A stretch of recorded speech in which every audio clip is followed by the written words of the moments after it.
अद्वैत चंद्र जय गौर भक्त वृंद।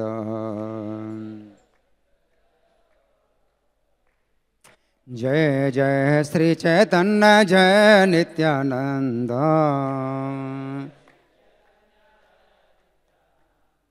श्री अद्वैत चंद्र जय गौर भक्त वृंद। ग्रंथराज श्री चैतन्य चरितामृत आदि लीला अध्याय 14। अध्याय का नाम है श्री चैतन्य महाप्रभु की बाल लीलाएं। प्यार संख्या 49 और 50। 49 का तात्पर्य नहीं है तो केवल मैं पढ़ूंगा, फिर 50वां एक साथ पढ़ेंगे।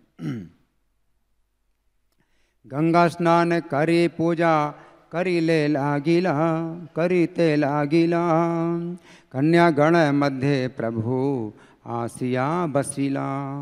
जब कन्याएं गंगा स्नान करके विभिन्न देवताओं की पूजा करने लगती तो बालक महाप्रभु वहाँ आते और उनके बीच में बैठ जाते।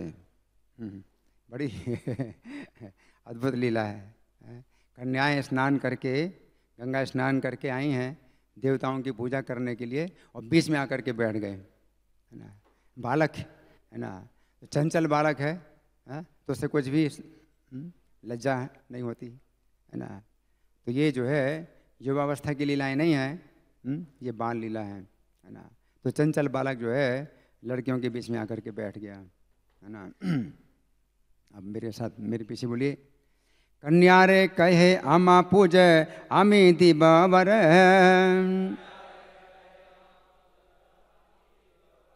गंगा दुर्गा दासी मोरा महेश किंकर। कन्यारे कहे आमा पूज आमी दिबावर, गंगा दुर्गा दासी मोरा महेश किंकर।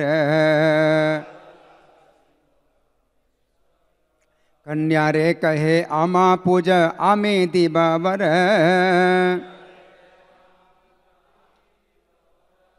गंगा दुर्गा दासी मोरा महेश किंकर।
बेस्ट।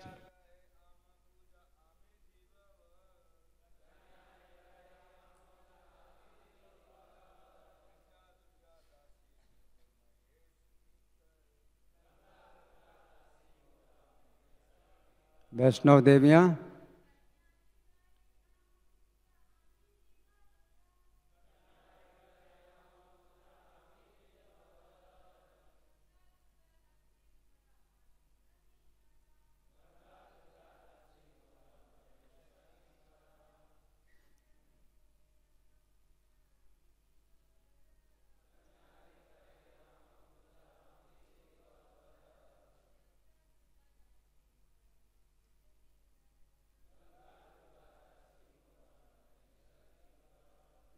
शब्दार्थ बोलिए। कन्यारे कहे कन्याओं को संबोधित करके महाप्रभु कहते, आमा पूजा मेरी पूजा करो। मेरी पूजा करो। भगवान जो है बालक हैं, कहते हैं मेरी पूजा करो। आमी मैं देव दूंगा वर उत्तम पति, गंगा गंगा दुर्गा दुर्गा देवी दासी दासियाँ मोरा मेरे, महेश शिवजी किंकर दास। अनुवाद मेरे पीछे बोलिए। महाप्रभु कन्याओं को संबोधित करके कहते मेरी पूजा करो तो मैं तुम्हें सुंदर पति या सुंदर वरदान दूंगा। गंगा तथा देवी दुर्गा मेरी दासियां हैं और अन्य देवताओं की तो बात दूर रही, और अन्य देवताओं की बात तो दूर रही, शिवजी तक मेरे दास हैं।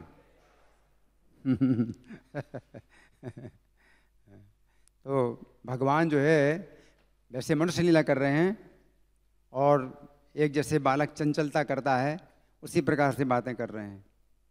ये कन्याएं जो है भगवान को डांटते हैं तो डांट भी खाते हैं। भगवान तत्व की बात तो बता रहे हैं लेकिन अपने को छिपा भी रहे हैं। जैसे एक चंचल बालक है, वो कुछ भी बोले उसे कुछ पता नहीं वो क्या बोल रहा है, तो इस तरह से भगवान बोल रहे हैं। हालांकि तत्व की बात बता रहे हैं, लेकिन कौन समझेगा। ये जो कन्याएं हैं, यहाँ जहाँ भी शब्द आया, कन्या शब्द आया है, कन्या शब्द मतलब है अविवाहिता स्त्रियाँ, अविवाहिता जो बालिकाएं हैं कन्या कहलाती हैं। और कन्याएं जब पूजा करती हैं तो उत्तम पति के लिए पूजा करती हैं, उत्तम पति प्राप्त हो। तो यहाँ पर कन्यारे कहे, कन्याओं से कहते हैं, उन्हीं के बीच में बैठ गए अपनी पूजा कराने के लिए, और कहते हैं आमा पूजा, मेरी पूजा करो। एक बड़ी डिस्टरबेंस की बात है ना, कि जब पूजा कर रही हैं और किसी देवता की मूर्ति है या कुछ भी है, और सब तैयारी हो गई, चढ़ावा, पूजा की सब सामग्री तैयार है, और बीच में कोई आ जाए, चंचल बालक आ जाए और कहे मेरी पूजा करो, तो बड़ा उससे डिस्टरबेंस होता है ना। तो यहाँ पर जो है एकदम से इन्होंने क्या कर दिया कि डिस्टरबेंस कर दिया कि मेरी पूजा करो और मैं वर दूंगा। और क्या कहते हैं, गंगा दुर्गा दासी मोरा। उत्तम पति प्राप्त करने के लिए ये कन्याएं हैं, गंगा जी की पूजा करते हैं, दुर्गा जी की पूजा करते हैं, महादेव की पूजा करते हैं। तो गंगा दुर्गा तो मेरी दासियां हैं, तो उनकी पूजा को छोड़ करके अगर मेरी पूजा करोगे तो कोई दोष नहीं लगेगा, भगवान कह रहे हैं। उनकी पूजा को बीच में भी छोड़ दो और मेरी पूजा करोगे, मेरी पूजा करने के लिए उनकी पूजा को बीच में भी छोड़ दो तो भी कोई दोष नहीं लगेगा, वो बुरा नहीं मान सकते, उनकी हिम्मत नहीं बुरा मानने की। भगवान कह रहे हैं उनकी हिम्मत नहीं है कि वे बुरा माने, बल्कि वो और प्रसन्न होंगे, गंगा जी दुर्गा जी प्रसन्न होंगी। और दासी मोरा महेश किंकर, और जो महेश हैं मतलब महादेव, देवताओं में जो सबसे बड़े हैं देवता महादेव कहलाते हैं, वो मेरे किंकर हैं। तो फिर अन्य देवताओं की बात क्या कहें, है ना। आमी दीव वर, हम तुमको वर देंगे। तो वर के दो अर्थ हैं, इसलिए प्रभुपाद जो है अनुवाद में लिखते हैं सुंदर पति या सुंदर वरदान। वर दोनों, वर का मतलब दोनों अर्थ है। वर का मतलब पति भी है, आमी दीव वर, मैं तुम्हें वर दूंगा यानी पति दूंगा। और दूसरा वर का मतलब जो भी तुम वरदान चाहो वो दूंगा। तो दोनों वर, दोनों प्रकार के वर दूंगा, है ना, भगवान कहते हैं, है ना। अब हम सुनेंगे प्रभुपाद तात्पर्य में क्या लिखते हैं। शिला प्रभुपाद की। अन्य धर्म के लोगों में यथा ईसाइयों तथा मुसलमानों में ऐसी गलत धारणा है कि हिंदू धर्म में अनेक ईश्वर हैं। तो प्रभुपाद जो है इस श्लोक के तत्व को लेकर के पूरा तात्पर्य लिख रहे हैं, क्योंकि भगवान जो है जो बात बता रहे हैं वो तत्व की बात बता रहे हैं, तो इसको लेकर के प्रभुपाद तात्पर्य पूरा तात्पर्य लिख रहे हैं। जबकि यहाँ पर भगवान की लीला भी है। एक चंचलता, एक बालक होता है वो चंचल होता है तो चंचलता में कुछ बात बोलता है ना, और अपने को छिपा भी रहे हैं भगवान, अपना तत्व भी छिपा रहे हैं और तत्व की बात भी बता रहे हैं।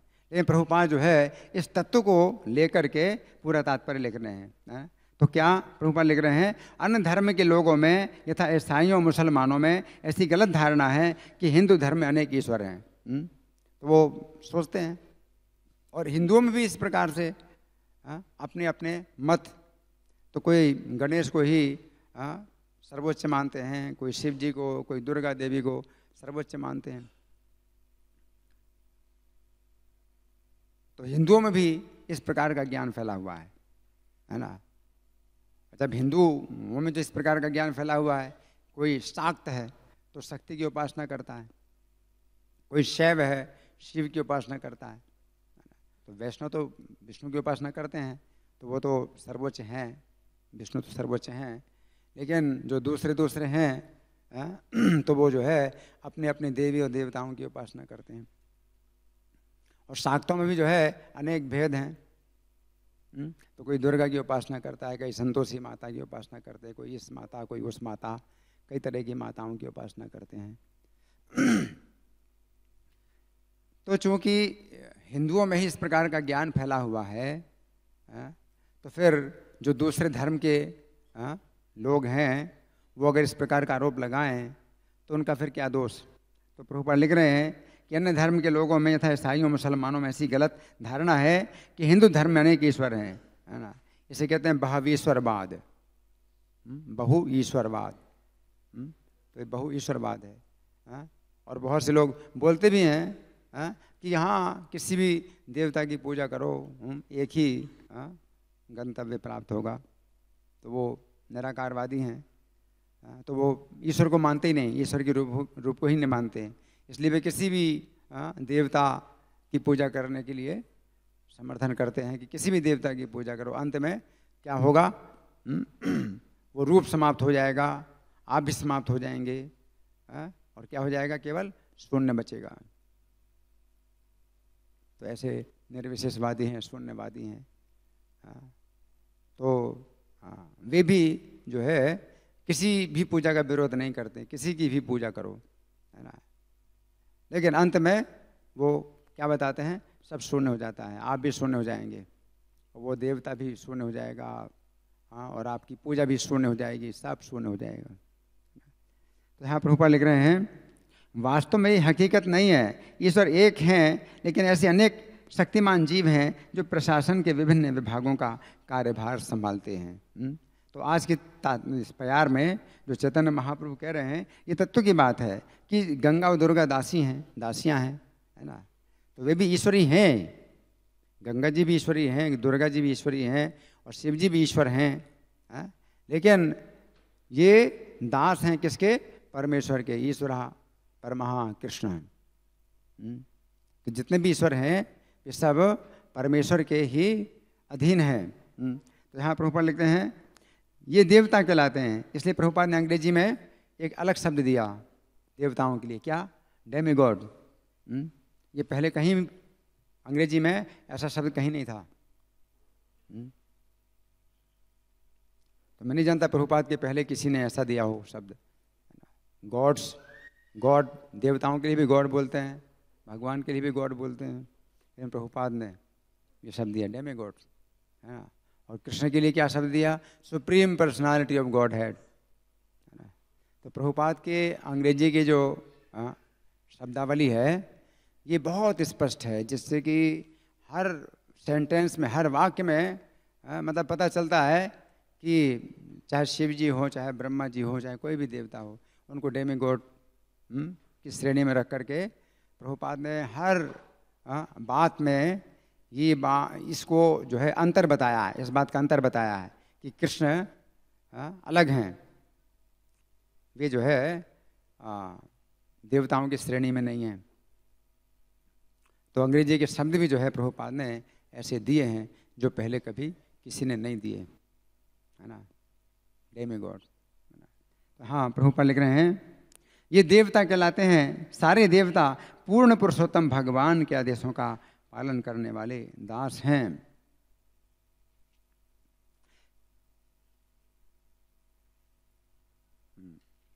चैतन्य महाप्रभु ने इस तथ्य को अपने बाल्यकाल में प्रकट किया।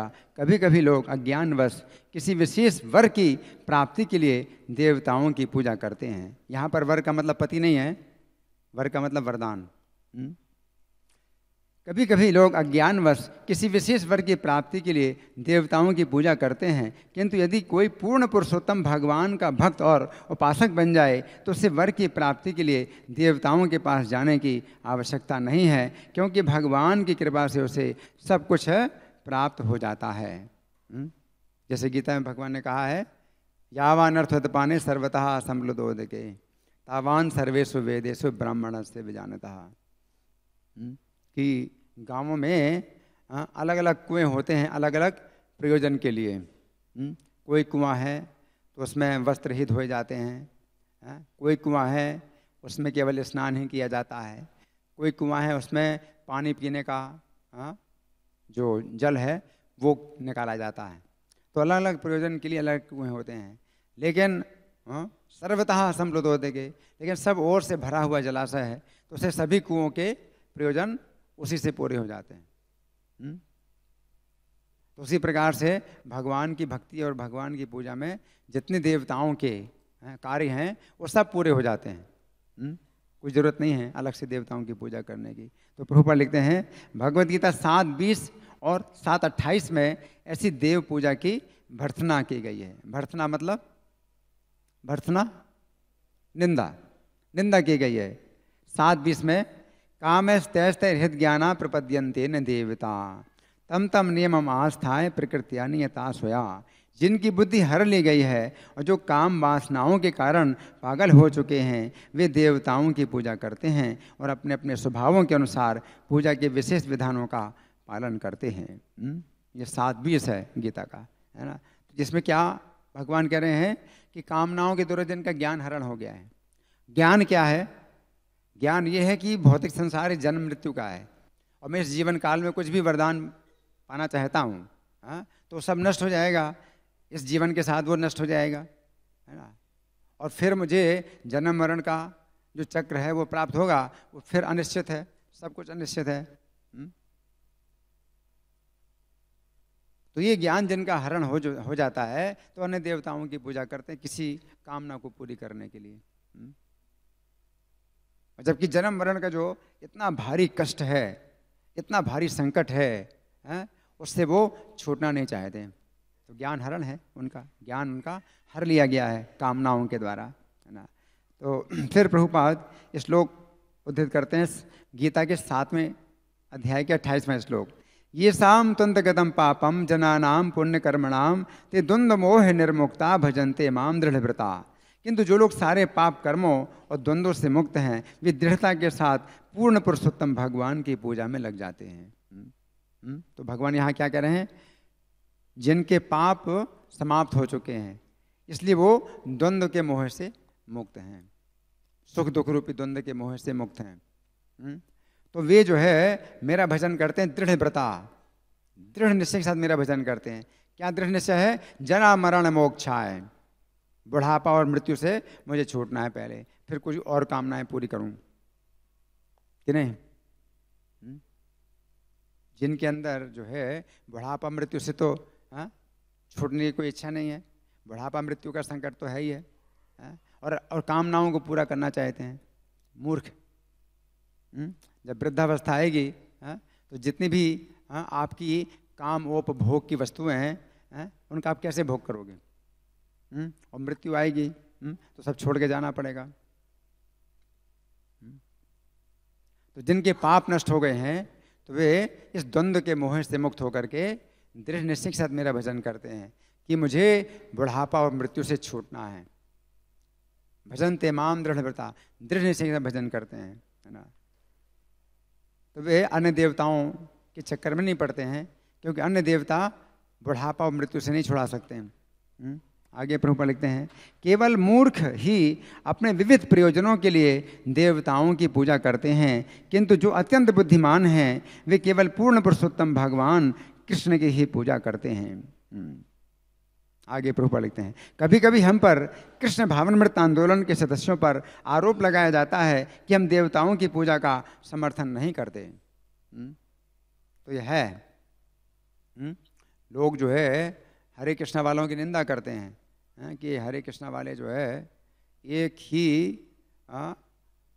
लकीर के फ़कीर, एक लकीर के फ़कीर हैं ये तो, है ना। इनको जो है मतलब हरे कृष्णा के अलावा और कुछ सुनते नहीं और कुछ जानते नहीं, कुछ बताते नहीं, है ना। सुनना नहीं चाहते और कुछ बताना नहीं चाहते, है ना। तो इस तरह से प्रभुपाद लिखते हैं कि कृष्ण भावनामृत आंदोलन के सदस्यों पर आरोप लगाया जाता है कि हम देवताओं की पूजा का समर्थन नहीं करते, है ना। किंतु जब चैतन्य महाप्रभु तथा भगवान कृष्ण ने इसकी भर्त्सना की है तो हम इसका समर्थन कैसे कर सकते हैं? जब कृष्ण निंदा कर रहे हैं, कैसे निंदा कर रहे हैं? जिनका ज्ञान हरण हो चुका है कामनाओं के द्वारा, वे अन्य देवताओं की पूजा, अन्य देवता यानी मुझे छोड़ करके, कृष्ण को छोड़ करके अन्य देवताओं की पूजा करते हैं, है ना। और 23वें श्लोक में ये भगवान कहते हैं अंतवत्तु फलम तेसाम तत्भवति अल्पमेधसाम। उनका जो फल है वो अंतवान होता है, और वे अल्पमेधसाम, अल्प बुद्धि वाले हैं, जिनका ज्ञान हरण हो चुका है, अल्प बुद्धि वाले हैं। तो भगवान ऐसी बात बता रहे हैं। और चैतन्य महाप्रभु भी कह रहे हैं कि जो वरदान चाहिए मुझसे लो, जरूरत क्या है दुर्गा और गंगा से वरदान लेने की या शिव जी से वरदान लेने की, मैं दूंगा तो मैं वरदान। चैतन्य महाप्रभु कहते हैं। आगे प्रभुपाद लिखते हैं भला हम अन्य लोगों को मूर्ख तथा हृत ज्ञान बुद्धिहीन कैसे होने दे सकते हैं? हम कैसे होने दें? क्योंकि गीता पर आधारित है, ये आंदोलन भगवद गीता पर आधारित है, तो जब गीता में भगवान बता रहे हैं क्या मूर्ख और हित ज्ञान, तो हम लोगों को कैसे होने दें मूर्ख और हित ज्ञान? ये आंदोलन मूर्खता को दूर करने के लिए है, ज्ञान देने के लिए है ना। आगे हमारा प्रचार तो इतना ही है कि बुद्धिमान लोग पदार्थ तथा आत्मा के अंतर को समझें और उन पूर्ण पुरुषोत्तम भगवान को समझें जो परिपूर्ण आध्यात्मिक अस्तित्व हैं। परिपूर्ण आध्यात्मिक अस्तित्व, जो पूर्ण पुरुषोत्तम भगवान हैं, कृष्ण हैं, परिपूर्ण आध्यात्मिक तत्व हैं।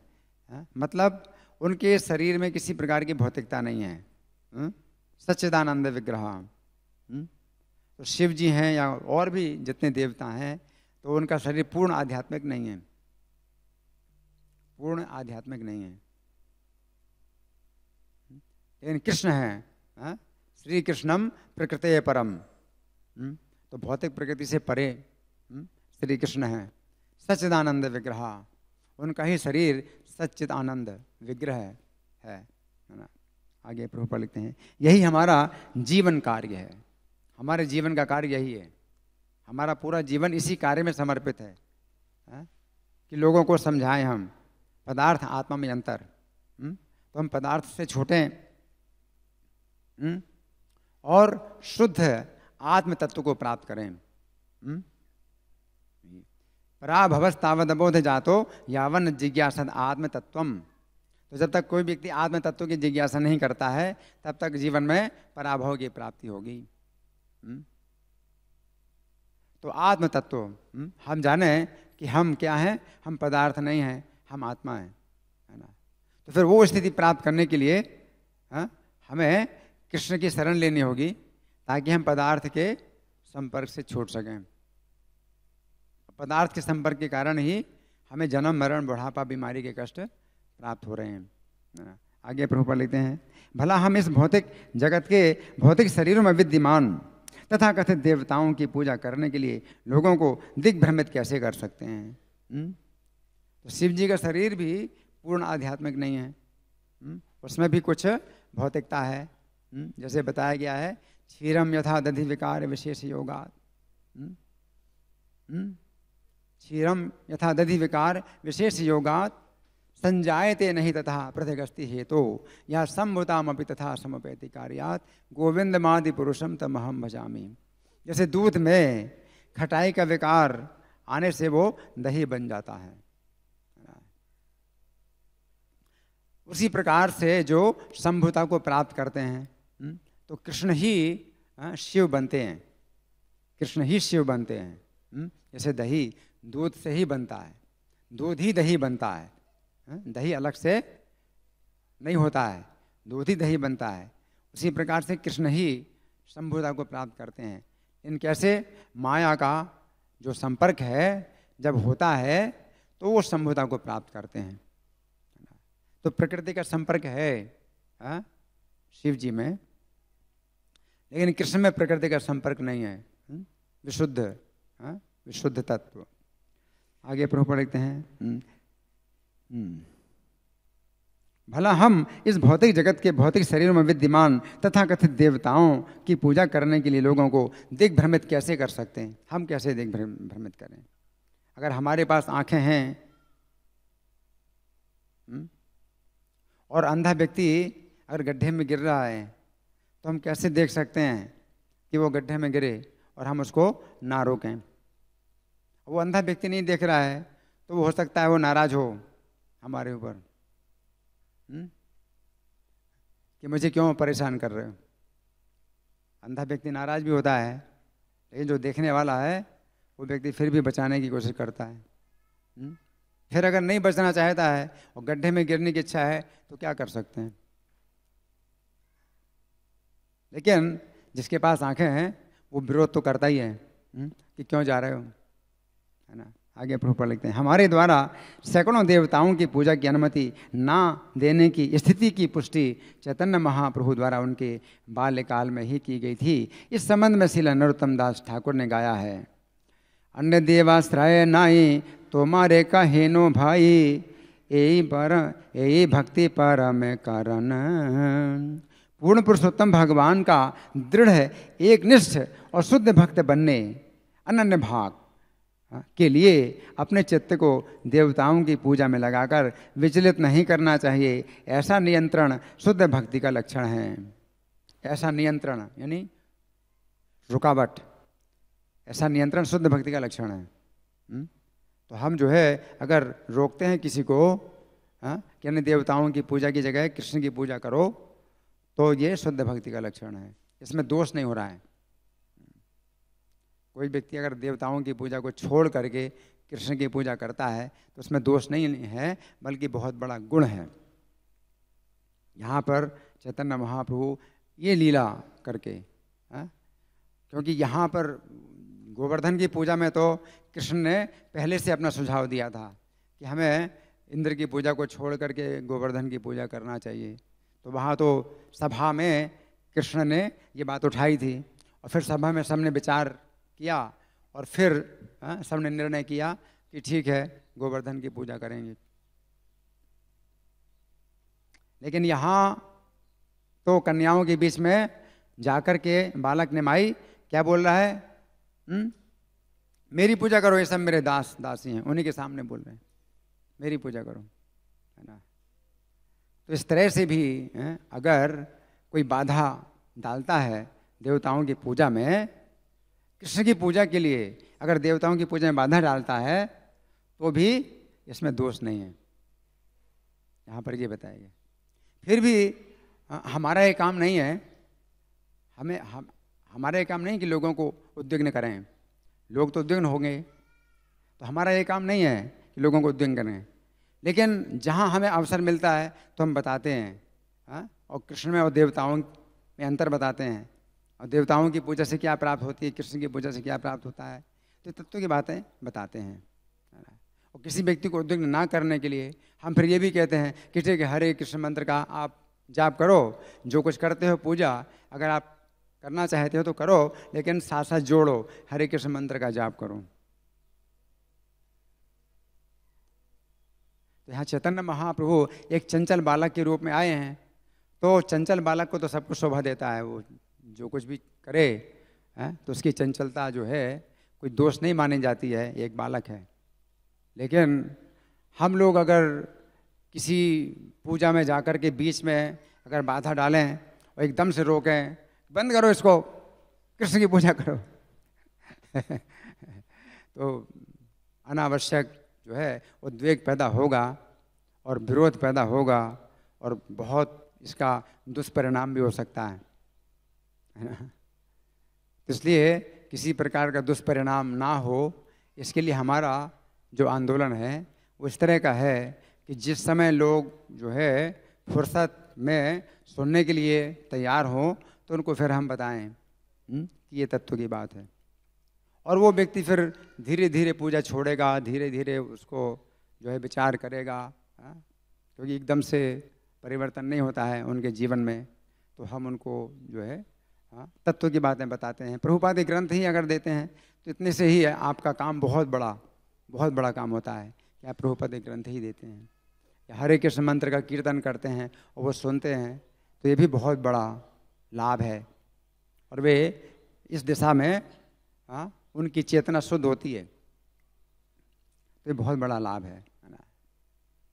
अब इसमें एक दूसरा विचार ये भी है, जो यहाँ चैतन्य महाप्रभु की लीला है, ये कृष्ण की वैसी लीला नहीं है जैसे कि कृष्ण ब्रज की कन्याओं को छेड़ते हैं, और ब्रज की कन्याएं उनको पति भाव से याद करती हैं, तो कृष्ण भी जो है उनके पति के रूप में उनको जो छेड़ते हैं। यहाँ पर जो भाव है चैतन्य चरितामृत में आगे चल करके जो आता है, तो यही है कि जो कन्याएं हैं वो कहती हैं तुम हमारे भाई लगते हो, गांव के रिश्ते से तुम हमारे भाई लगते हो, है ना। और चैतन्य महाप्रभु भी कहते हैं मैं वर दूंगा, तुम लोगों को वर दूंगा। तो वो स्वयं अपने को नहीं कहते कि मैं तुम्हारा पति बनूंगा या तुम मुझे पति रूप में प्राप्त करोगी, ये नहीं कहते हैं चैतन्य महाप्रभु। चैतन्य महाप्रभु कहते हैं मैं तुम्हें वर दूंगा, तुम्हें वर दूंगा, तुम्हें गुणवान पति मिलेगा, बहुत विद्वान होगा, बहुत सुंदर होगा, सदाचारी होगा, और 7 पुत्रों की तुम माता बनोगी, इस तरह से कहते हैं। और जो कन्या भाग जाती है, उनको उनकी पूजा नहीं करती है, तो उसको कहते हैं कि तुमको जो है ऐसा पति मिलेगा जो बूढ़ा होगा और 4 सौतें होंगी तुम्हारी इस तरह से। तो यहाँ पर भाई के रूप में चैतन्य महाप्रभु लीला कर रहे हैं, है ना, भाई के रूप में चैतन्य महाप्रभु लीला कर रहे हैं। तो इसमें एक विचार और भी है कि कृष्ण जो ये लीलाएं करते हैं, मधुर लीलाएं करते हैं ब्रज की कन्याओं के साथ में मधुर लीलाएं करते हैं, तो इसमें एक विचार ये भी है कि ब्रज में कृष्ण, मतलब अब हम ऐसे बाहर की दृष्टि से देखें, सामाजिक दृष्टि से देखें, तो ब्रज में कृष्ण एक बालक हैं और एक अशिक्षित बालक हैं। एक अशिक्षित बालक तो 11 साल तक जब ब्रज में रहे कृष्ण, तो एक अक्षर भी नहीं सीखा उन्होंने, है ना। तो ये जो भी लीलाएं हैं उनकी, कृष्ण की लीलाएं हैं, एक अशिक्षित बालक की लीलाएं। और जब 11 साल की अवस्था में जब कंस को मारा और फिर गुरुकुल में गए, फिर शिक्षित हुए, तो फिर वो बिल्कुल ऐसे हो गए कि पराई स्त्रियों को जो है कुछ भी नहीं, मतलब देखते तक नहीं। तो ये भी दिखाया कृष्ण ने कि एक अशिक्षित बालक। लेकिन नवद्वीप धाम जहाँ चैतन्य महाप्रभु ने जन्म लिया, वो पहले से विद्या का केंद्र था, और निमाई बालक को बचपन से ही बहुत पढ़ने लिखने का अवसर प्राप्त हुआ, और बहुत छोटी अवस्था में जो है निमाई पंडित के नाम से प्रसिद्ध हो गए। 8 वर्ष की अवस्था में ही बहुत निपुण हो गए शास्त्रों में, और बहुत बड़े विद्वान बन गए, पढ़ाना भी शुरू कर दिया, है ना। तो ऐसी स्थिति में चैतन्य महाप्रभु के ऊपर अगर मधुर लीलाओं का अगर आरोप लगाया जाता है, जैसे गौरांग नागरी का एक जो है संप्रदाय है, तो भक्तिविनोद ठाकुर ने इसको अपसंप्रदाय माना है। तो गौरांग नागरी जो संप्रदाय है, उसमें चैतन्य महाप्रभु को भी जो है इसी प्रकार से वो मानते हैं कि वे नवद्वीप की कन्याओं को छेड़ते हैं और पति के रूप में छेड़ते हैं। तो हमारे जो आचार्य हैं वो इसको जो है मतलब बिल्कुल विरोधी मानते हैं कि चैतन्य महाप्रभु लीला जो इसमें है, नवद्वीप में है, तो ऐसे समाज में है जो कि विद्या का ही केंद्र है। तो ऐसे समाज में अगर जो है शिक्षित बालक हो करके अगर ऐसा आचरण करे, तो ये बड़ी लज्जा की बात है। तो गौरांग नागरी संप्रदाय जो है ये प्रामाणिक नहीं है, लेकिन वे चैतन्य महाप्रभु की पूजा करते हैं। और जैसे कृष्ण गोपियों के पति हैं, जो गोपियों के साथ मधुर लीलाएं करते हैं, और विवाहित नहीं हैं तो भी मधुर लीलाएं करते हैं, तो उनकी लीलाओं में कोई दोष नहीं माना जाता है। तो उसी प्रकार से वे गौरांग नागरी संप्रदाय के लोग हैं, वे भी चैतन्य महाप्रभु में दोष नहीं मानते हैं, चैतन्य महाप्रभु दोष नहीं मानते हैं कि वे छेड़ते हैं कन्याओं को, आप समझ रहे हैं। लेकिन तो भी ये लीला की दृष्टि से क्या है, अनुचित है। क्योंकि ब्रज में कृष्ण जो समाज में जो दिखला रहे हैं वो कैसी स्थिति में है, अशिक्षित, एक अशिक्षित बालक है। तो सामाजिक स्थिति में कृष्ण के ऊपर कोई किसी प्रकार का दोष नहीं लगाया जाता कि कृष्ण ने गीता में कहा है, कृष्ण गीता में कहा है, यदि हम न वर्तेयम जातु कर्म नितंद्रता, कि अगर मैं बहुत सावधानी पूर्वक कर्म ना करूं तो मेरे ही ममवर्तमान वर्तनते मनुष्य पार्थ सर्वथा, तो मेरे ही मार्ग में लोग भी चलने लगेंगे। श्रेष्ठ पुरुष जैसा आचरण करे। तो ब्रज लीला में कृष्ण एक श्रेष्ठ पुरुष के रूप में व्यवहार नहीं कर रहे हैं, एक अशिक्षित बालक के रूप में व्यवहार कर रहे हैं जिसकी कोई जिम्मेदारी नहीं है, ना वो कोई शिक्षा देता है किसी को, एक अशिक्षित बालक है। तो इस तरह से कृष्ण जो लीलाएं कर रहे हैं ब्रज में, तो वो सामाजिक दृष्टि से वो किसी प्रकार का उत्पात पैदा नहीं करती, उसमें किसी को भी जो है अवसर नहीं मिलता है कृष्ण में दोष निकालने का। यहाँ तक कृष्ण की जो निंदा करने वाले हैं उन्होंने भी इन लीलाओं में कोई दोष नहीं निकाला, आप समझ रहे हैं। तो समाज की दृष्टि में कृष्ण जब शिक्षित हो गए और फिर आगे मथुरा की लीलाएं और द्वारका की लीलाएं करते हैं, तो वहाँ पर कोई किसी तरह की ऐसी लीला नहीं है कि पराई स्त्रियों को छेड़ें, है ना। तो चैतन्य महाप्रभु के पक्ष में अगर इस तरह का अगर आरोप लगाया जाता है, चाहे वो उनकी दिव्य लीला क्यों ना मानी जाए कि ये दिव्य लीला है, लेकिन वो भी जो है समाज की दृष्टि में वो अनुचित ही है। क्योंकि चैतन्य महाप्रभु शिक्षित समाज में हैं और स्वयं शिक्षित हैं, और अगर ऐसा आचरण करें तो फिर वो समाज में कैसा करेगा, एक उत्पात पैदा करेगा। तो इसलिए हम जो है ये इस पर विचार कर रहे थे कि जिस समय मिश्र जी ने पढ़ाना बंद कर दिया, जिस समय बालक नेमाई को मिश्र जी ने पढ़ाना बंद कर दिया कि ये पढ़ लिख जाएगा तो ये भी विश्वरूप की तरह संन्यास ले लेगा, तो जब पढ़ाना बंद कर दिया तो चैतन्य भागवत ने लिखा है तब उन्होंने फिर बहुत चंचलता शुरू कर दी। तब वो दिखा रहे थे कि मैं पढ़ा लिखा नहीं हूँ तो मैं क्या जानूँ मुझे क्या करना क्या नहीं करना। तो इतनी चंचलता करते थे कि शिकायत पर शिकायत आने लगी मिश्र जी के ऊपर, और सची माता भी जो है बहुत परेशान हो गई, और अशुद्ध स्थान में बैठे हैं, पूरे शरीर में काला काला लग गया है, स्नान नहीं करना चाहते हैं, उठना नहीं चाहते उस स्थान से, है ना। और अंत में मतलब ऐसी स्थिति आ गई कि जगन्नाथ मिश्र को जो है पढ़ने के लिए पढ़ाने के लिए मजबूर होना पड़ा कि बालक को उन्होंने आज्ञा दी कि हाँ बेटा अब तू पढ़। तो ये जो है चंचलता उन्होंने उस समय के लिए की थी। तो छोटी अवस्था से पढ़ना और पढ़ाना शुरू कर दिया था। तो यहाँ पर चैतन्य महाप्रभु चंचलता कर रहे हैं, वो भाई के रूप में चंचलता कर रहे हैं। आगे ये प्यारों में ये आएगा कि जो कन्याएं हैं वो कहती हैं तुम हमारे भाई हो, और अपनी बहनों को ही पति पाने का वरदान देते हैं। हालांकि चैतन्य भागवत में कुछ बातें ऐसी भी हैं कि चैतन्य महाप्रभु वस्त्र हरण कर लेते हैं उनके, और कुछ बातें करते हैं, कुछ इस तरह की बातें करते हैं जैसे कृष्ण करते थे, लेकिन वो बहुत छोटी अवस्था में बालक नेमाई जो करते हैं तो उसका जो है ज़्यादा वर्णन नहीं आता है, बहुत छोटी अवस्था में है। लेकिन जो कृष्ण की माधुर्य लीला है वो ब्रज में है, वो किसी और अवतार में नहीं है। जो माधुर्य लीला कृष्ण की ब्रज में हुई है वो दूसरे अवतार में नहीं है। और ये लीला जो है माधुर्य लीला नहीं कही जाएगी, ये लीला है लावण्य लीला। ये लावण्य लीला है, माधुर्य लीला नहीं है। माधुर्य लीला का मतलब होता है जो पति भाव से जब स्त्रियां जो है कृष्ण से प्रेम करती हैं और कृष्ण स्त्रियों से प्रेम करते हैं, वो माधुर्य लीला आती है। लेकिन ये लावण्य लीला है।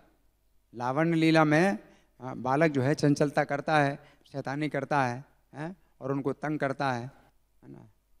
तो ये लावण्य लीला है, ये माधुर्य लीला नहीं। छोटा सा बालक है तो कोई उसकी जिम्मेदारी नहीं है कि वो कुछ सीखे, ना तो कुछ सीखने की जिम्मेदारी है उसके ऊपर, ना कुछ सिखाने की जिम्मेदारी है, और जो चाहे वैसा करे, अपनी मर्जी से करे, उसके मुंह में जो आता है सो बोल देता है, उसके मन में जो आता है सो करता है। तो इस तरह की जो बातें हैं अभी चैतन्य महाप्रभु कर रहे हैं इसमें। तो इस प्यार में हमने कुछ चर्चा की है। अब आप लोगों की ओर से महाराज भी कुछ बोलना चाहेंगे या कुछ चर्चा करना चाहेंगे?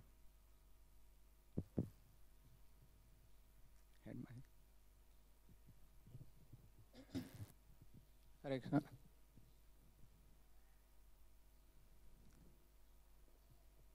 पता नहीं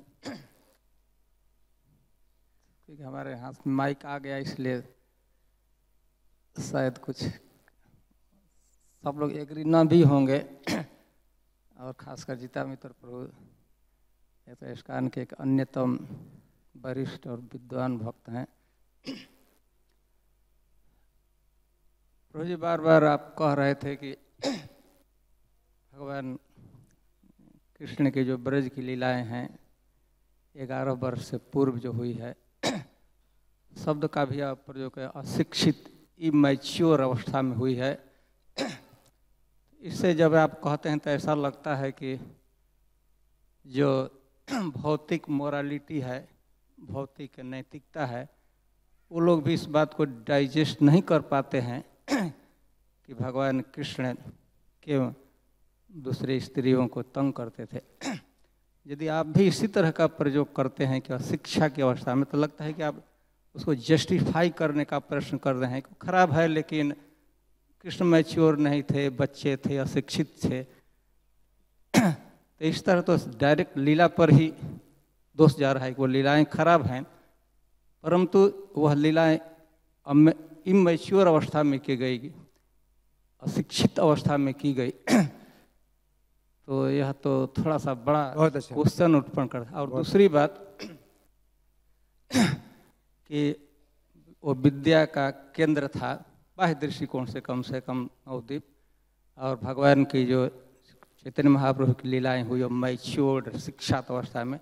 लेकिन ये लीलाएं जो हुई है, जो कन्या रे कहे आमा पूजा आमित दिव पर, यह निश्चित रूप से 10 वर्ष से पहले की लीला है, 5-6 वर्ष की ही लीला है, जब चैतन्य महाप्रभु 5-6 वर्ष के ही थे। तो इस तरह के शब्द का पूरे कि वो चैतन्य महाप्रभु ने कि वो चूँकि मैच्योर थे, शिक्षित थे, ब्राह्मण परिवार में जन्म हुआ था जन्म से ही, और ये अशिक्षित ग्वाले हैं, कोई शिक्षा नहीं है, वो लड़का कुछ करता भी है, तो अंततः तो लीला पर कैसे आप औचित्य सिद्ध करें? तो लीलाएं तो खराब है ही, आप इसी तरह लीलाएं खराब है, अनैतिक है, चूँकि उसको आप जस्टिफाई करने का प्रयास कर रहे हैं कि चूँकि वह इमैच्योर अवस्था में हुई है, अशिक्षित अवस्था में, शब्द का ही पर अशिक्षित अवस्था में, तो थोड़ा बहुत अच्छा, हमको डाइजेस्ट नहीं हो रहा है। बहुत अच्छा, ये जो बात उठाई है बहुत अच्छा, ये जो है विचार है, ये बात है विचार करने का।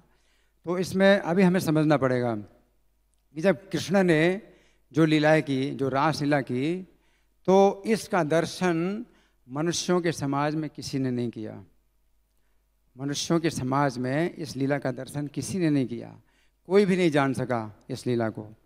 ये तो आकाश के जो देवता हैं, गंधर्व हैं, बहुत भाग्यशाली थे जिन्होंने दर्शन किया। और भगवान यौवन लीला कर रहे हैं, भगवान युवक होते हैं, और ये जो कन्याएं हैं वो भी युवतियां बन जाती हैं। तो ये सब जो है अचिंत्य है। उस समय के समाज में ये कृष्ण की जो मधुर लीलाएं हैं ये प्रकाशित ही नहीं हुई, कोई भी नहीं जान सका। ये तो देवता लोग जो बहुत भाग्यशाली थे उन्होंने दर्शन किए इस लीला के, गंधर्वों ने दर्शन किए, है ना, कोई नहीं जान सका। ये तो सबसे पहली बार जब जानने में आई तो व्यास देव ने श्रीमद् भागवत की रचना की। व्यास देव ने श्रीमद् भागवत की रचना की और तब उन्होंने मतलब बताया योगेश्वरेण कृष्णेन, है ना, तो योगेश्वर कृष्ण है ना। तो वो जो है ये लेखन कार्य जब व्यास देव ने श्रीमद् भागवत के रूप में किया और सुखदेव गोस्वामी ने परीक्षित महाराज को सुनाया, परीक्षित तब जो है ये मानव समाज में सबसे पहली बार इस लीला का जो है वर्णन मिला। और ऐसे महाभागवत के द्वारा मिला इस लीला का वर्णन जो कि समझा सकता है कि इसकी गहराई क्या है, कैसी गहराई है। तो ये सब बाल लीला के अंदर है। लेकिन रासलीला में कृष्ण तो नवयुवक हैं, नवयुवक हैं, और वो नवयुवतियाँ हैं, है ना। लेकिन 11 साल की अवस्था में तो कोई नवयुवक होता नहीं है, जबकि द्वापर युग में तो आयु 100 साल से ज़्यादा होती थी। द्वापर युग में तो 1000 साल की आयु बताई गई, तो 11 साल की अवस्था तो कुछ भी नहीं। तो ये सब जो है लीलाएं हैं, ये अचिंत्य हैं। इनको मानव समाज में तो कुछ मतलब पता ही नहीं चला किसी को, और कोई सोच भी नहीं सकता कि कृष्ण युवक हो सकते हैं और युवक बनकर के लीलाएं कर सकते हैं। ये मानव समाज में कोई मतलब ये प्रकट ही नहीं हुई इस तरह की लीलाएं। तो ये चर्चा हमने की है, श्री भगवान ने कहा पुस्तक में ये चर्चा की है हमने। और बाकी जहाँ तक चैतन्य महाप्रभु की लीला है तो इसमें वो डांट भी कहते हैं। अब यहाँ चैतन्य महाप्रभु बालक निमाई कह रहे हैं कि मेरी पूजा करो, और वे जो कन्याएं हैं वो फिर डांटती हैं कि तुम हमारे भाई लगते हो, ऐसा क्यों कर रहे हो, तो डांट भी खा रहे हैं। बालक निमाई जो है डांट भी खा रहे हैं, अपने तत्व की बात भी बता रहे हैं, और साथ साथ जो तत्व नहीं जानते हैं, जो लड़कियां तत्व नहीं जानती हैं, उनको डांट रही हैं तो डांट भी खाते हैं, है ना। और साथ साथ उनको भयभीत भी करते हैं कि तुम मेरी पूजा नहीं करोगी तो तुमको ऐसा पति मिलेगा, तो भयभीत होकर के उनकी पूजा करते हैं। तो ये सब जो है भगवान का ये कौतुक है, लीला कौतुक, इसको लीला कौतुक कहते हैं। तो भक्तों को जो है ये मतलब अनेक प्रकार से भगवान आश्चर्य में डालते हैं, तो ये उनका कौतुक कहलाता है। इस विषय में कुछ और कहना है आपको? विचार करने वाली बातें हैं, तो बहुत गहरी बातें हैं, ठीक है। और कोई चर्चा किसी की ओर से? हाँ जी, धर्मनारायण।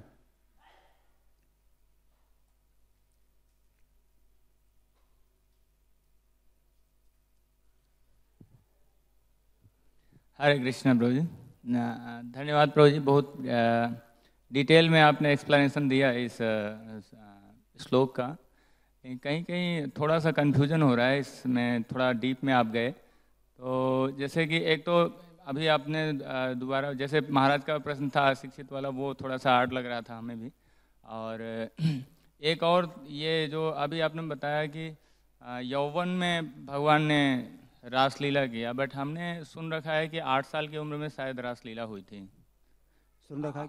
8 साल की उम्र में रासलीला के समय भगवान की एज 8 साल थी, 8 ईयर्स। हाँ, 8 साल की अवस्था है। 8 साल तो यौवन नहीं, लेकिन वे जो है ये दिव्य लीला प्रकट करते हैं तो वे युवक हैं, पूर्ण युवक हैं, और इतने रूप भी प्रकट करते हैं, कोई समझ नहीं सकता है।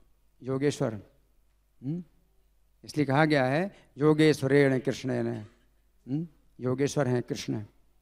तो ये सब जो है माधुर्य लीलाएं हैं राधा कृष्ण की, तो वो जो है तो युवक के रूप में करते हैं। तो इस तरह से हम ये भी देख सकते हैं प्रभु जी कि अगर भगवान अशिक्षित भी हैं तो भी वो अशिक्षित वर्ड नहीं यूज किया जा सकता। जैसे कि 8 साल की उम्र में उन्हें युवक अगर वर्ड यूज किया जा सकता है, तो बिना शिक्षा के भी उन्हें बिल्कुल शिक्षित यूज किया जा सकता है, बिल्कुल सभ्य परिवार में वो। तो ये वर्ड यहाँ से कट जाता है कि अशिक्षित नहीं यूज किया जाता। समाज की दृष्टि में अगर मान लो कुछ बात आई इस तरह की, कि जैसे कृष्ण ने जो है वस्त्र उठा लिए, कृष्ण ने वस्त्र उठा लिए, उन कन्याओं के वस्त्र उठा लिए, तो अगर उस समय जो समाज था मनुष्यों का, अगर कुछ बात आई तो उसमें कोई दोष नहीं माना गया। मेरे कहने का ये मतलब है, अगर मानव समाज में अगर कुछ इस तरह की बात अगर निकली भी, कुछ उठी भी, तो वो उसमें जो है कोई ऐसा दोष नहीं माना गया कि श्रेष्ठ पुरुष जैसा आचरण करता है वैसा लोग करेंगे, तो ऐसा कुछ भी नहीं है। कृष्ण ऐसी स्थिति में नहीं है कि वे श्रेष्ठ हैं और समाज को जो है शिक्षा दे रहे हों। तो समाज में कोई शिक्षा नहीं दे रहे हैं, वो तो चंचलता कर रहे हैं, है ना। तो ना उन्होंने कुछ सीखा है, ना कुछ सिखाया है, ना सीख रहे हैं, ना कुछ सिखा रहे हैं, वे चंचलता करते हैं। ब्रजवासियों को केवल आनंद दे रहे हैं, तो अपने बाल लीलाओं का आनंद दे रहे हैं, तो अपनी चंचलता का आनंद दे रहे हैं। तो कृष्ण की चंचलता का ये एक आनंद है जो कि कृष्ण दे रहे हैं, कि वे नहीं जानते हैं सब बातों को, है ना। तो ये अपने भक्तों को आनंद देते हैं इस तरह से। तो इसमें बहुत आनंद है, बहुत रस है ना। लेकिन कृष्ण जो है मनुष्य लीला कर रहे हैं, एक बालक। तो जैसे यह जब आती है कि आप कह रहे हैं कि रासलीला भगवान कर रहे थे तो किशोर अवस्था युवक जवान का पूर्व 15-16 वर्ष की अवस्था की लीला कर रहे थे, तो इसको तो आप जस्टिफाई इस सिद्धांत पर कर देंगे, ठीक है वो भगवान 8 वर्ष के है तो खराब नहीं माना जाता है। लेकिन यह सिद्धांत मानने से और भी कठिनाई यह आएगी, बलराम जी भी आए थे द्वारका से, तो उम्र के दृष्टिकोण से विचार किया जाए तो 11 वर्ष तक भगवान ब्रज में, लगभग 18 वर्ष मथुरा में, तो 18 और 11 29 वर्ष। और वो द्वारका से आए थे, द्वारका से आकर लीला किए थे, रासलीला किए थे, प्रसिद्ध बात है।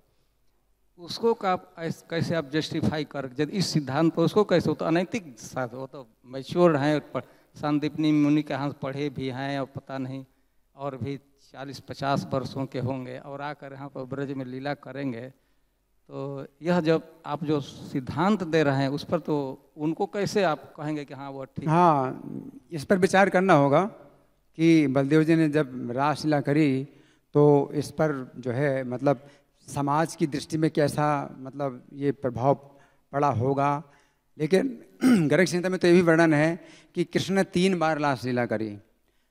तो जब मथुरा में थे तो उद्धव जी को जब भेजा था कृष्ण ने, फिर उद्धव जी जब आए संदेश दिया तो कृष्ण आए मथुरा से और रासलीला करी इन जो है राधा रानी के साथ और गोपियों के साथ रासलीला करी। फिर तीसरी बार फिर जब अश्वमेध यज्ञ का घोड़ा जब ब्रज में पहुंचा तो उस समय कृष्ण अश्वमेध यज्ञ के घोड़े के साथ थे, तो उस समय जो है कृष्ण द्वारका से आए थे और अश्वमेध यज्ञ के घोड़े के साथ थे, उस समय भी कृष्ण रासलीला करी। तो ये रासलीलाएँ इसको यही समझना चाहिए कि मानव समाज में बिल्कुल प्रकट नहीं हुई और केवल देवताओं ने ही इनका दर्शन किया, मानव समाज में प्रकट ही नहीं हुई। ये इतना मतलब दिव्य लीलाएं हैं ये मानव समाज के लिए बिल्कुल नहीं है ये। और भगवान अगर चाहें तो ऐसी स्थिति बना सकते हैं कि ये जो है मतलब कोई भी नहीं इस विषय को जान सका। कृष्ण तो अपने को ईश्वर नहीं बता रहे हैं, कृष्ण तो मनुष्य लीला कर रहे हैं। तो कृष्ण अगर अपने को मनुष्य के रूप में ही अगर प्रस्तुत कर रहे हैं तो ये जो लीलाएं हैं इतनी गुप्त हैं, इतनी दिव्य हैं कि केवल देवता लोग, और वो भी बड़े भाग्यशाली देवता, सामान्य नहीं, बहुत भाग्यशाली देवता, उन्होंने ही दर्शन किया इस लीला का। यही समझना पड़ेगा। बलदेव जी की लीला हो या कृष्ण की लीला हो, इसको हम लोग जो है मानव समाज में था ही नहीं, कोई मतलब सोचना ही नहीं, कुछ भी मतलब पता नहीं इसके विषय में, इसको ऐसे समझना पड़ेगा। ठीक है, धन्यवाद। ग्रंथराज श्री चैतन्य चरितामृत की जय, जगत गुरु शिला प्रभुपाद की जय। राधा पार्थसारथी ललिता विशाखा गौरनेता सीताराम लक्ष्मण हनुमान प्रहलाद नरसिंह देव की जय हो। गिरीश गीता मित्र प्रभु की एक सूचना है सभी ब्रह्मचारी निवासी भक्तों के लिए। आज का जो ब्रह्मचारी प्रवचन होगा सुबह 11 बजे है सेमिनार हॉल में इस गिरीश गीता मित्र प्रभु के द्वारा। हरि बोल। और आप लोग को जो फीडबैक फॉर्म दिया गया है वो लेते आए सेमिनार हॉल में ब्रह्मचारी को। हरे कृष्णा।